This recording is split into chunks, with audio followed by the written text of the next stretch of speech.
कलयुग का अंधकार फैल चुका है, धर्म मर रहा है और अधर्म ने संसार को घेर लिया है। और फिर जन्मा एक ऐसा अवतार जिसके भीतर थी शक्ति धर्म का संरक्षण, अधर्म का संहारक कल्कि। ये कल्कि की कहानी है जिसकी भविष्यवाणी हुई थी महाभारत की रणभूमि से। यदा यदा हि धर्मस्य ग्लानिर्भवति भारत अभ्युत्थानमधर्मस्य तदात्मानं सृजाम्यहम् परित्राणाय साधूनां विनाशाय च दुष्कृताम् धर्म संस्थापनार्थाय संभवामि युगे युगे।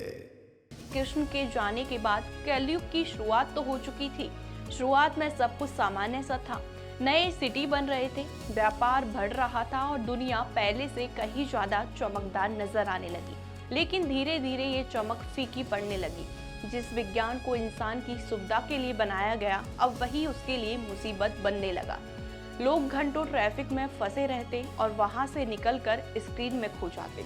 रिश्ते टूटने लगे, घर घर में कलह बढ़ने लगे, सड़कों पर लूटपाट, चोरी, मारपीट और हत्याएं आम बात होने लगी। नमस्कार, श्री दिशा भक्ति देख रहे हैं आप और मैं हूं आपके साथ प्राची मिश्रा। जैसे जैसे कलयुग बढ़ता गया वैसे वैसे परेशानियां और भी बढ़ती चली गईं। कहीं सुनामी आती तो कहीं भूकंप, लाखों लोग अपनी जान गंवा रहे थे। लेकिन प्राकृतिक आपदाओं से इंसान जैसे तैसे उबरता तो महामारी उन्हें निगल जाती। चारों ओर मौत का साया था और हर घर में मातम पसरा हुआ था। लोग डर के साये में जीने लगे। इस दौर में लोगों को लगा कि शायद यही है कलयुग का अंत। लेकिन यह तो केवल शुरुआत थी। धीरे धीरे दुनिया में एआई ने जन्म लिया। शुरुआत में तो सब बहुत खुश थे। रोबोट घर का काम संभालने से लेकर बाजार की खरीदारी तक सब करने लगे। हवा में कारें उड़ने लगी और हवाई जहाज बिना पायलट के आसमान में दौड़ने लगे। हर जगह मशीनों का कमाल दिखाई देने लगा। दुनिया आरामदायक हो गई और इंसान आलसी होता चला गया। लेकिन फिर अजीब चीजें होने लगी। लोग असली रिश्तों से दूर होकर रोबोट से शादी करने लगे।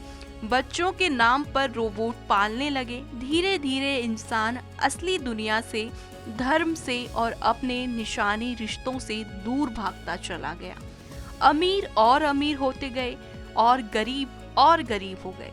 इंसान अपने ही बनाए जाल का कैदी बन गया। पर यह अंत नहीं था। कलयुग का असली अंधकार अभी बाकी था। लेकिन जो विष्णु पुराण में लिखा था वो सच हो रहा था।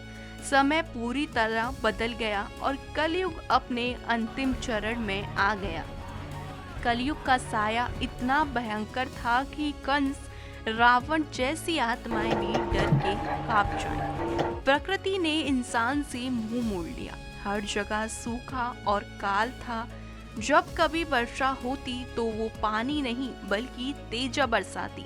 कभी कभी तो सूरज और चांद दोनों कई दिनों तक लापता हो जाते और जब सूरज निकलता तो उसकी धूप इतनी तेज होती इंसान तड़प उठता। मनुष्य की हालत जानवरों से बदतर हो चुकी थी। वो इतना नीचे गिर चुका था कि भूख मिटाने के लिए एक दूसरे का मांस खाने लगा। बाजारों में अब अन्न नहीं मिलता, केवल इंसानी मांस बिक रहा था। धरती पर ही नरक का अनुभव होने लगा। और यही नहीं, अब तो 8 से 10 साल की बच्चियां भी गर्भवती होने लगी, क्योंकि मनुष्य की आयु घटकर केवल 20 से 30 वर्ष ही रह गई थी। अब तो मंदिरों में धर्म नहीं अधर्म सिखाया जा रहा था। जो जितना अधर्मी होगा वो उतना ही धनी और ऊंचे पद पर पहुंच रहा है।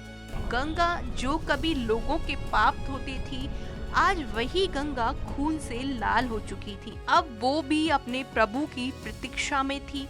जब जब इस धरती पर धर्म अपनी चरम सीमा पर पहुंचता है तब मैं अवतार लेता हूँ। कलयुग के अंधकार के बीच एक सुबह जन्म ले रही थी।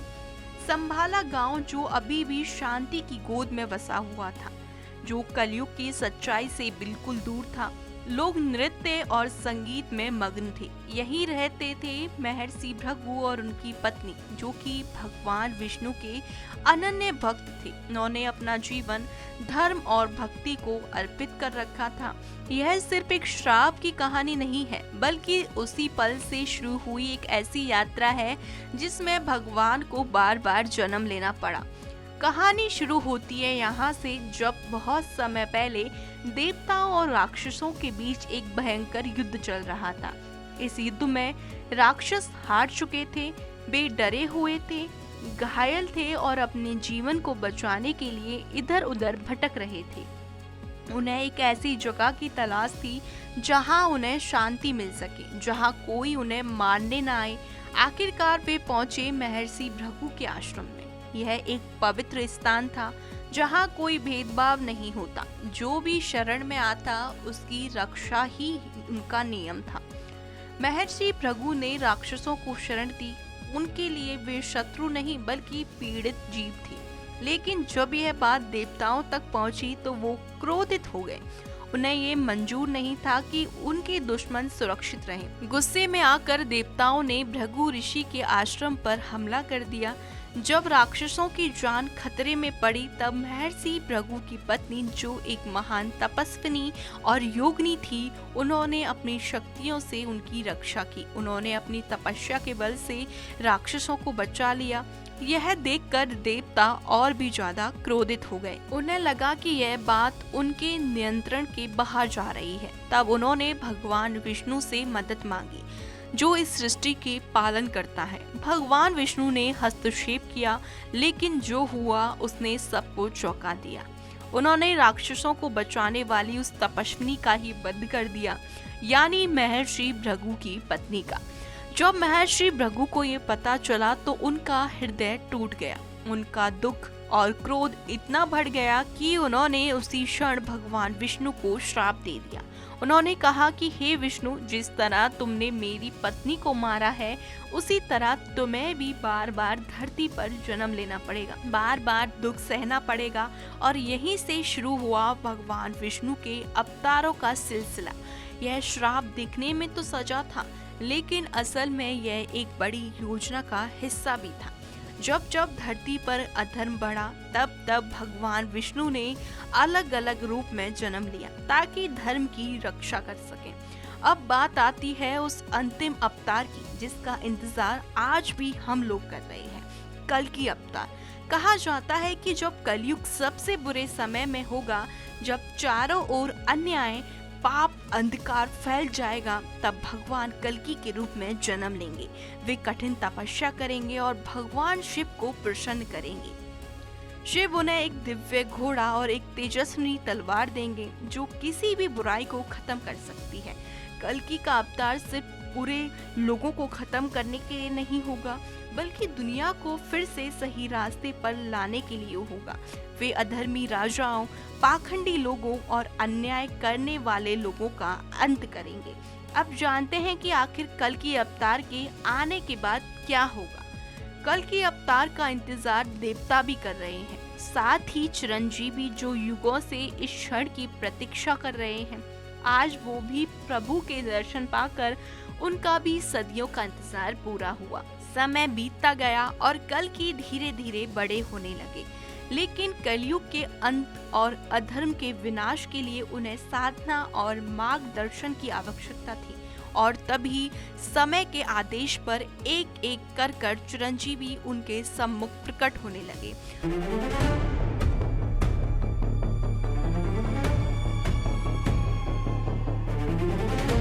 हनुमान जी ने उन्हें भक्ति और अपार बल का वरदान दिया।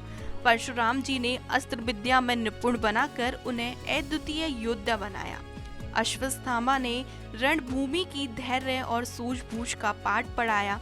विभीषण ने नीति और धर्म के मार्ग की दिशा दिखाई। कृपाचार्य ने शास्त्र और कला का ज्ञान प्रदान किया। ऋषि व्यास ने धर्म और शास्त्रों को समझाया और महाबली बलि ने त्याग और विनम्रता का अमर संदेश दिया।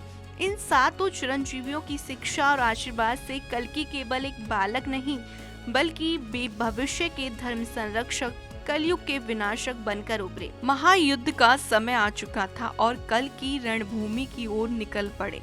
दूसरी ओर कली भी तैयार था। उनके दो शक्तिशाली सैनिक, कोक और विवोक। कोक जिसकी शक्ति भीम से भारी, जिसके प्रहार से पर्वत तक बिखर जाए। विवोक शक्ति से भी अधिक धूर्त, जो अपनी माया से मृतकों को भी खड़ा कर दे।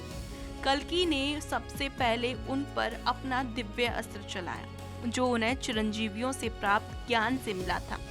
पहली बार में लगा कि उनकी कहानी यहीं समाप्त हो जाएगी, लेकिन उस प्रचंड प्रहार का उन पर कोई असर नहीं हुआ।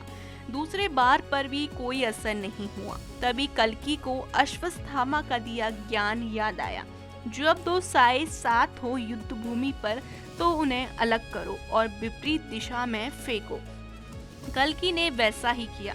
क्षण भर में कोख और विभोग धराशायी हो गए। उनकी शक्ति सदा के लिए समाप्त हो गई। उनकी मृत्यु देखकर कलि विचलित हो गया। फिर उन्होंने स्वयं कल्कि पर प्रहार किया, जिसका उत्तर कल्कि ने उनके बार को आकाश में नष्ट कर दिया। और फिर कल्कि को परशुराम का ज्ञान याद आया। आज तो मैं ब्रह्मास्त्र की शिक्षा दे रहा हूँ, इसी से कलि का नाश होगा और सतयुग का आरंभ होगा। फिर कल्कि ने देवताओं और चिरंजीवियों के आशीर्वाद से ब्रह्मास्त्र चलाया और एक झटके में कलि और कलयुग नष्ट कर दिया और सृष्टि में शांति का उदय हुआ। सतयुग उन्हें लौटा और इस तरह एक युग का अंत हुआ और एक युग की शुरुआत। कल्पना कीजिए, वही धरती जो कभी अहंकार, भय और अधर्म में भर चुकी थी, अब धीरे धीरे बदल रही थी। जहाँ कभी लालच था, वहाँ अब संतोष, जहाँ कभी नफरत थी, वहाँ अब प्रेम, और जहाँ कभी अधर्म का शोर था, वहाँ अब धर्म की शांति गूंजती। कल्कि का कार्य केवल दुष्टों का अंत करना ही नहीं, उन्होंने इंसान को खुद से मिलाया, उसे याद दिलाया कि असली लड़ाई बाहर से नहीं, अंदर से होती है। जब मन से लोभ मिटता है तभी सच्चा सतयुग आता है। जब क्रोध शांत होता है तब भगवान का वास होता है, और जब इंसान सही और गलत को पहचान लेता है तभी धरती स्वर्ग बनती है।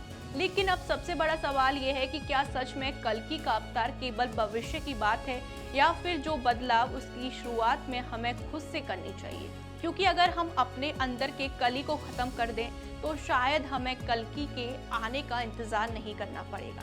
शायद हर इंसान के भीतर कल्कि छिपा हुआ है, जो सही समय आने पर जाग सकता है। तो अगली बार जब आप किसी गलत चीज के सामने खड़े हों और जब आपको लगे कि दुनिया बदल नहीं सकती, बस एक बार सोचिएगा, क्या मैं ही वो शुरुआत बन सकता हूँ? क्योंकि हर युग एक इंसान से बदलता है और शायद वो इंसान आप भी हो सकते हैं। अगर आपको ये कहानी पसंद आई हो तो वीडियो को लाइक करिए, शेयर करिए और ऐसे ही रहस्यमयी और ज्ञान से भरी जानकारी के लिए देखते रहिए श्री दिशा।